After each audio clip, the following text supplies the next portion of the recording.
It is This Week in College Viability, news and commentary for August 25th, 2025. Hi, everybody. Gary Stocker back, and I'm determined to say in front of the blue Yeti microphone. It does a good job for me. I like that Yeti microphone.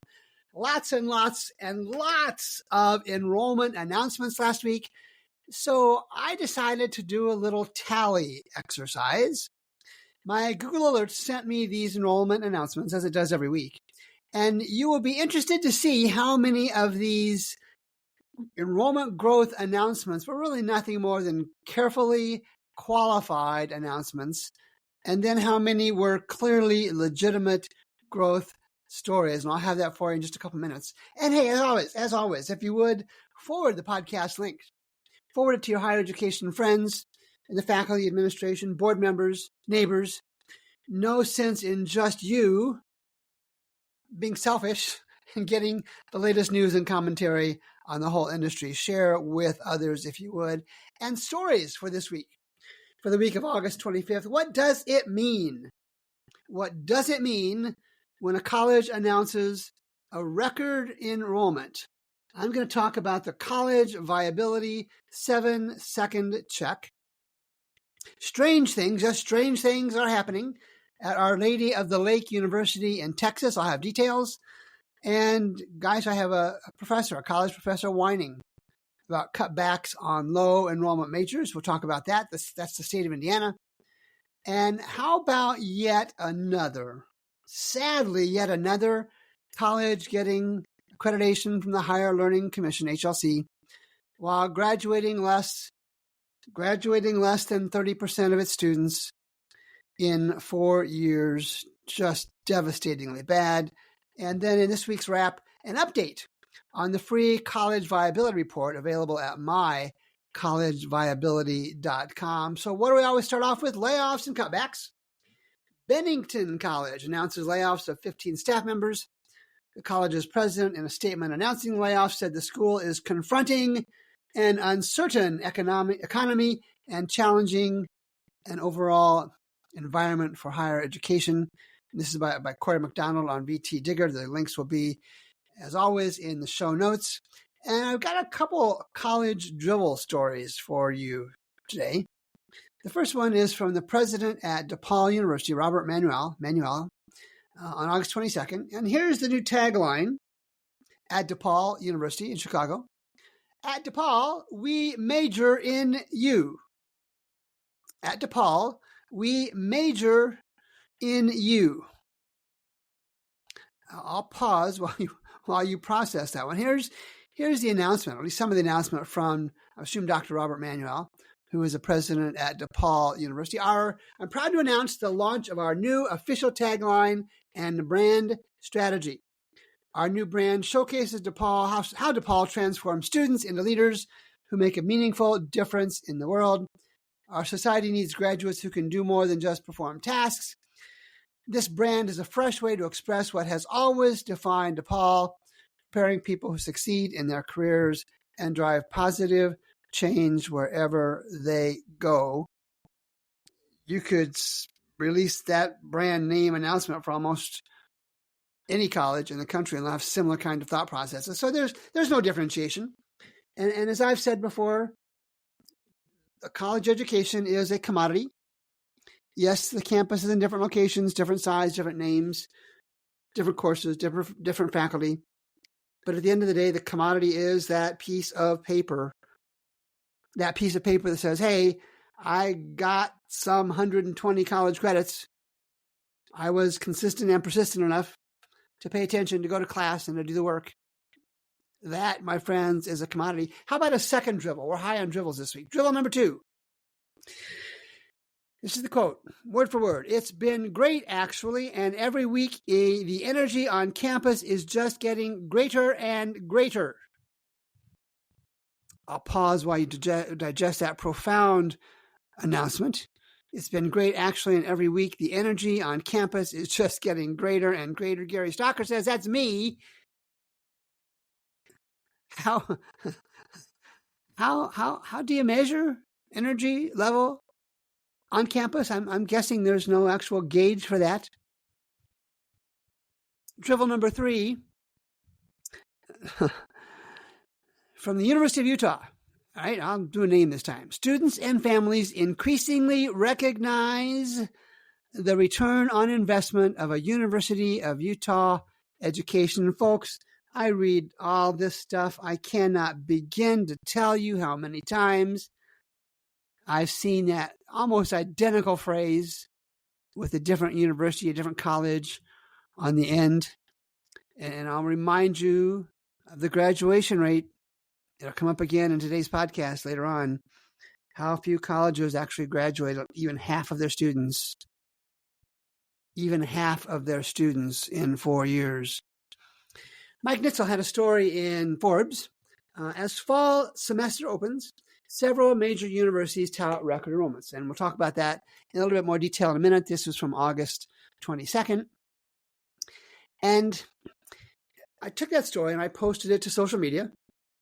And here's what I wrote. I wanted to share this on the podcast, and I do this on occasion. So enrollment is up at some colleges, absolutely, no question. Several major universities, big boys, the Power Fours, the Ivies, and some others, I'm sure. But this is kind of a no news is bad news story. No news is bad news for hundreds and hundreds of colleges that can't post a story. They cannot post a story about positive enrollment numbers. And when colleges in general have bad enrollment, I am seeing either no news, that's the saying, that's the quote, or carefully worded and highly conditional announcements. We had more students this semester than last semester, right? That's qualified, that's conditional. No college, of course, wants to announce an enrollment decrease. So in almost all, but not all cases, in almost all cases, they hide that news as much as possible. And you've heard me say this before. It can also be argued that enrollment is at best, enrollment is a secondary indicator of a college's financial health. It is, of course, the tuition and fee revenue generated by these enrolled students as the primary indicator, and coming into play is tuition discounts and all sorts of other factors.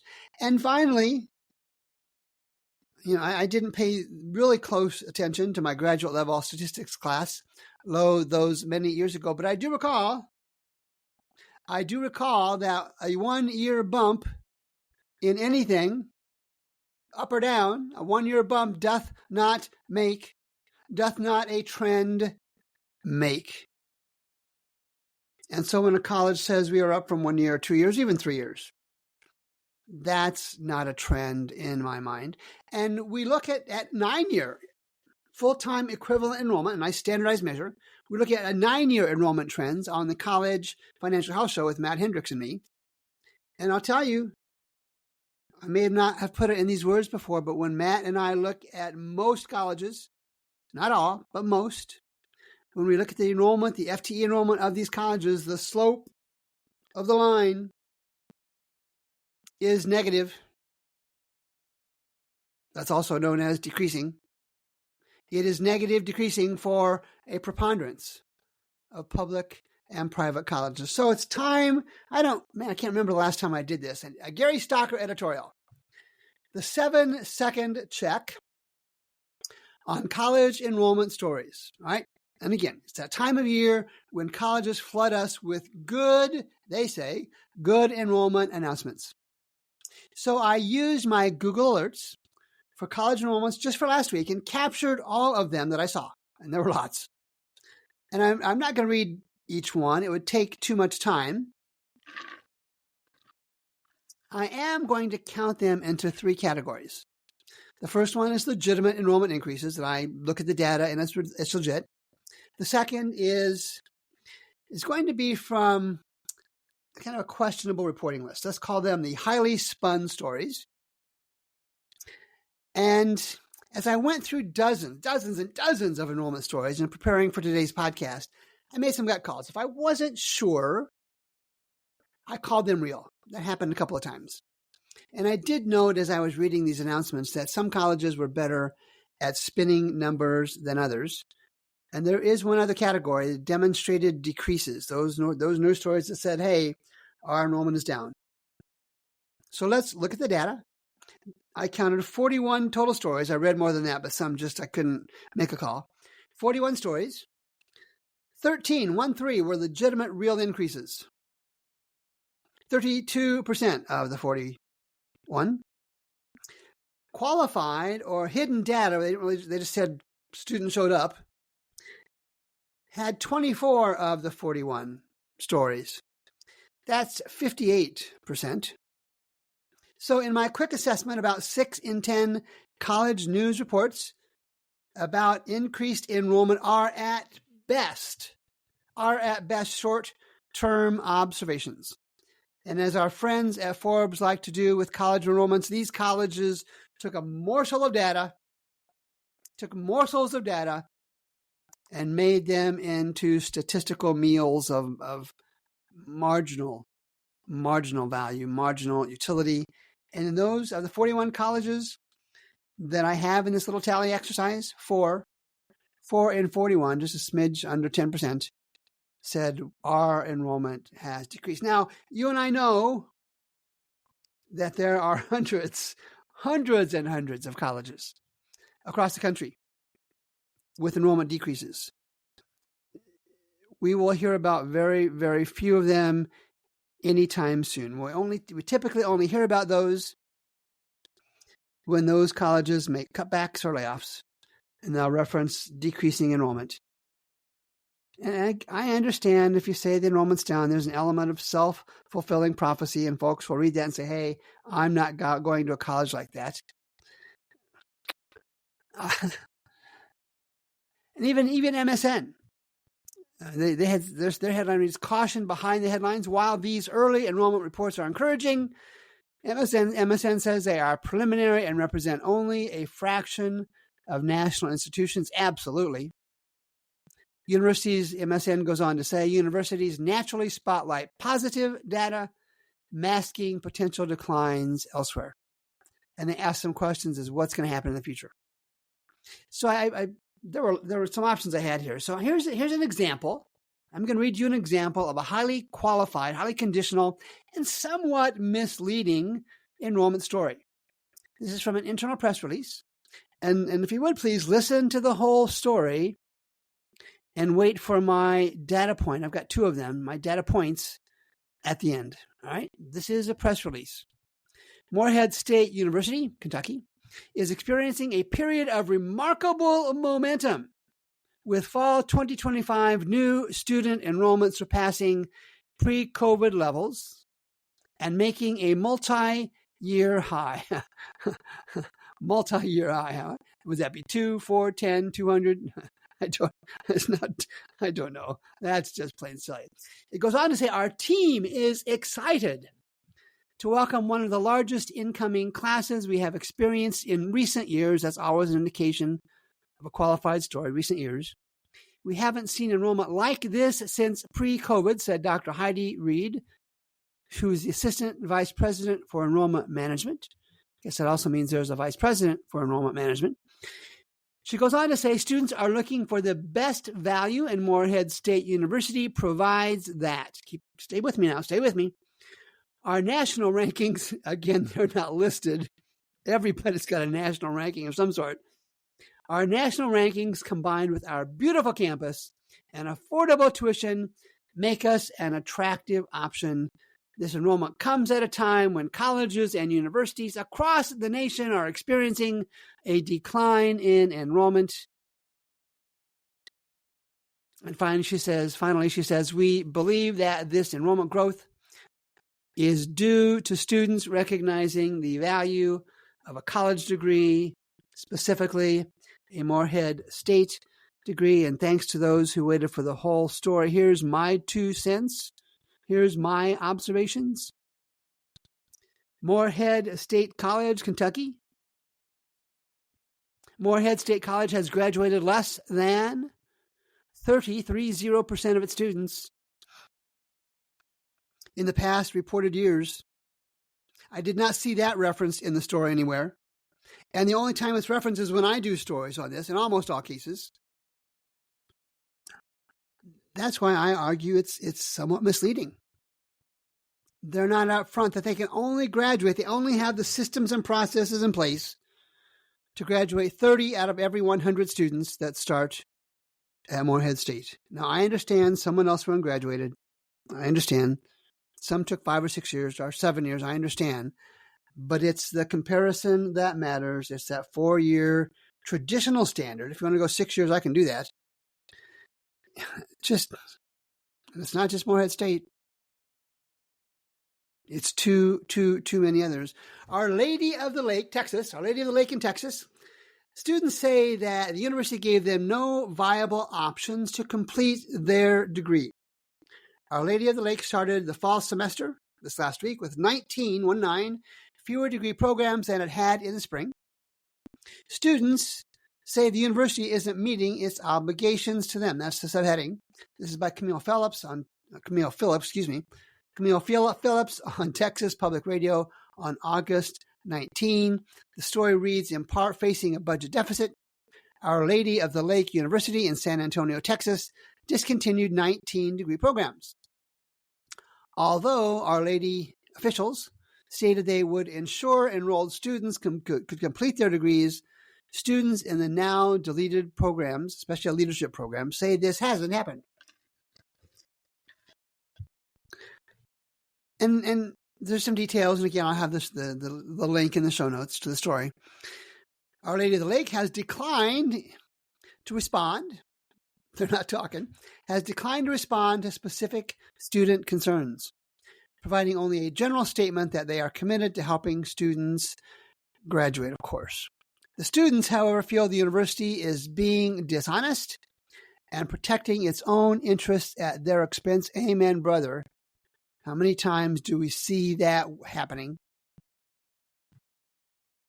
And other students, and even a former professor, have reported similar issues. He or she refused to be identified. And here's the issue for students. They can't simply transfer to another school without losing significant time and or significant money. The story notes that these students have filed complaints with the university's accreditor. Good luck with that. And are exploring legal options, believing Our Lady of the Lakes has breached its contract by not delivering programs they paid for. And I guess the essence of this story is what I've talked about before. Who are these colleges looking out for? An easy argument can be made. They're looking out for the college, and I understand the fiduciary responsibility, but they're not looking out for their students, and that's got to be part of that fiduciary responsibility.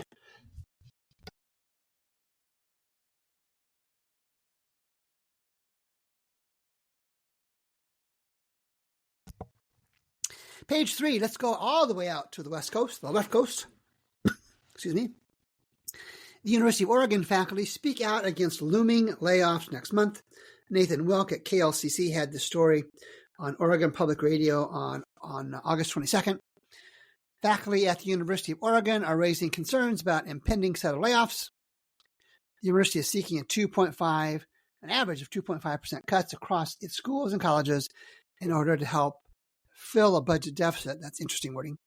It said it will notify affected staff of the layoffs the week of September 7th. And here's an opinion piece. From an Indiana University professor. And the headline reads, Indiana's attack on Indiana University is gutting academic programs. I don't even know what that means in terms of an opinion. And this professor, Dr. Jeffrey Isaac, says, I've taught thousands of students at IU, Indiana University. Now I'm watching politicians destroy the academic excellence which made their success possible. This is on August 22nd in the Indianapolis Star.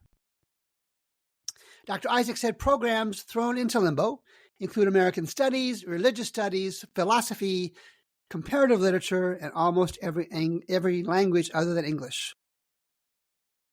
Many of these programs offer courses with high student enrollment, Dr. Isaac says, even if the programs graduate few majors. And that was a standard, the threshold in Indiana, 15 majors graduating over the course of 3 years. So an average of 5 per year. He goes on to say some of these programs perform crucial service functions like the teaching of foreign languages. He says many offered nowhere else in the United States. I'd like to see some citations on that. Or they offer courses central to distributional requirements. I don't know what that is. Distributional requirements of undergraduate degrees. He notes the folklore and ethnomusicology program. The folklore and ethnomusicology program, an enormous resource for students at the Jacobs School of Music, is ranked number 1 in the country. I don't know what the point is on that. Folklore and ethnomusicology. I wonder why they don't have 15 graduates over the course of 3 years. Sarcasm. I'm sorry. I should have given a sarcasm alert on that. So, Dr. Isaac, the faculty at IU had decades, and you were there many of those decades, had decades to note and adapt to changing higher education needs from your customers. And as I've shared many times, the market always responds. And while your opinions are important, certainly feel free to express those. Your 37 years of academic isolation doesn't really make you very qualified to offer non-academic guidance, business guidance to Indiana University leaders. And Dr. Isaac is a James H. Rudy Professor of Political Science. Okay, that makes sense. Professor of Political Science at Indiana University Bloomington. Dr. Isaac is also a member of the Bloomington chapter of the American Association of University Professors. We are who we are, I understand. But the lack of perspective, the lack of economic understanding that there are too many colleges, too many college seats, too many majors, and not enough students willing to profitably fill all of those seats in this country. And that's not going to change until there are fewer seats and probably many fewer colleges, mostly private, but certainly some public. Here's a headline from WGBH Radio, August 20th. Kirk Carapeza has the story. Some Emerson College faculty, that's in Massachusetts, have lost trust in their college president. Well, gosh, I've never heard that before. I messed up again. Sarcasm alert. I've never heard that before. Professors say they were left in the dark about the school's financial situation and when a series of layoffs would come to an end. All right.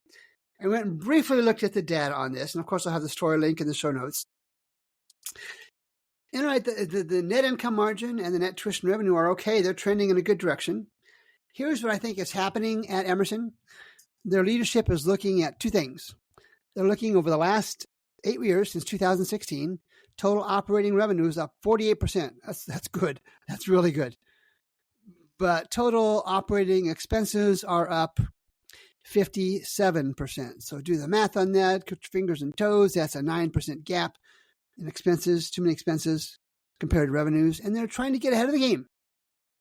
Now, if the leadership at Emerson College are choosing not to share those details with faculty like I just did, and maybe they don't have access to it, drop me a note, leadership at Emerson College. I'll show you how I get that data. If they're choosing not to share those details with faculty and staff, that's their problem, not mine. How about another story about college degrees not really working out? Gen Z men, Z for zebra, Gen Z men with college degrees now have the same unemployment rate as non-grads.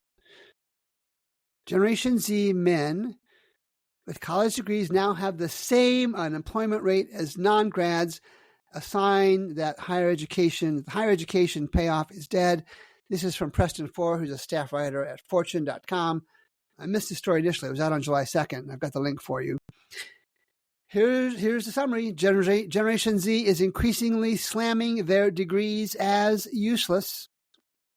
And new research indicates that there may be some truth when it comes to the job hunt. In fact, the unemployment rate of males ages 22 to 27 is roughly the same. Ages 22 to 27, roughly the same, whether or not they hold a college degree. digest that. Again, it's another factor pressing downward on the higher education industry. The perception, and perception is the same as reality for most folks. It is a perception that college isn't worth it. And again, not for everybody. I will say again, my first generation college experience, absolutely fabulous. Set me up in so many ways. And millions of other students continue to benefit from that. But it's always on the margins. Economic decisions are always on the margins. And more of the students, it appears, are deciding that the traditional college route is not good enough for them. I think it's been a couple of weeks. It's been a couple of weeks since I had an accreditation story. And for those of you who listen regularly to the podcast, you can guess where this one's headed. Arkansas Tech University passes Higher Learning Commission assurance review with flying colors. It's August 19th, an internal press release from Arkansas Tech. So I'm going to read. I think I did this a few months ago. Stay with me. Here is the quick summary. 5 bullet points on Higher Learning Commission HLC accreditation is based on 5 overarching criteria. The institution's mission is clear and articulated publicly. The institution acts with integrity. The institution provides quality education. The institution demonstrates responsibility for the quality of its educational programs, learning environments, and support services. And the institution's resources, structures, processes, and planning are sufficient to fulfill its mission, improve the quality of its educational offerings, and respond to future challenges and opportunities. Arkansas Tech University, flying colors, that's an internal document, so they're spinning that baby. The enrollment over the last 8 years at Arkansas Tech University, down some 1,800 students. Somebody's choosing not to go there anymore. And like I shared earlier, the 4-year undergraduate graduation rate at Arkansas Tech University, less than 30%, 30. And they're sitting, I believe, on 10-year accreditation.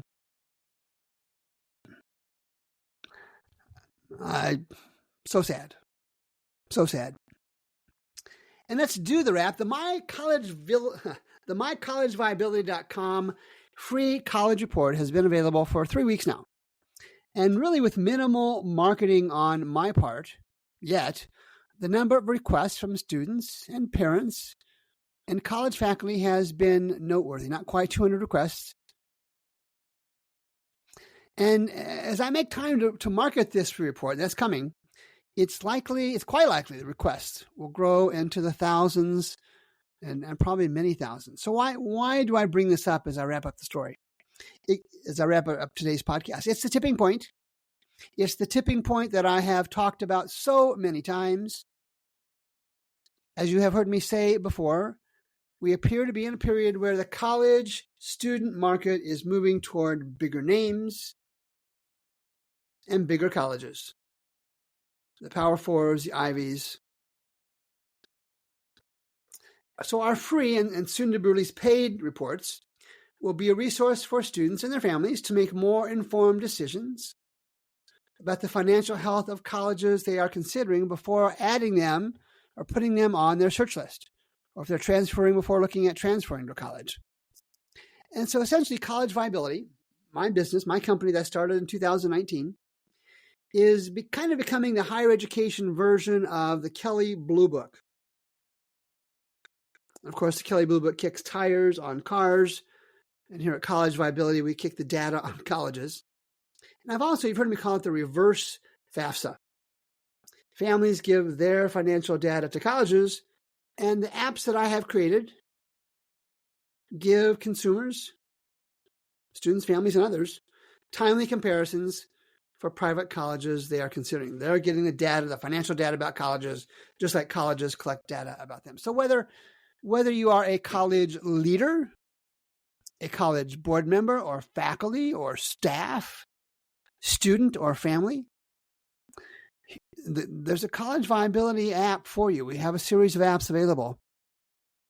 And you can go to either collegeviability.com, one word, or mycollegeviability.com, two separate websites, to see what we have and to grab your own copy of that free download report on a college of your choice. And soon we'll give you access to unlimited number of colleges through a paid product. And what happens? What happens when in the coming weeks, months, and years, students take that college financial health report on their college tour and say, hey, why has your enrollment been down for the last 8 years? Why is your graduation rate below 40%? And trust me, it's going to change the market. I don't know when, but when we make that available, that information available to more and more students, they will ask more and more informed questions and base their college decisions on the data and on the responses to those questions. Hey, I'm coming back next Monday, even though it's Labor Day. I think I'm going to put out a podcast next Monday. And then again, I'll ask you, please share the podcast with colleagues, with college leaders, with board members, with neighbors, family, friends. Let them hear what's going on in the higher education industry. So for College Viability, or at College Viability, I'm Gary Stocker. Thanks as always for listening. I'll be back next week.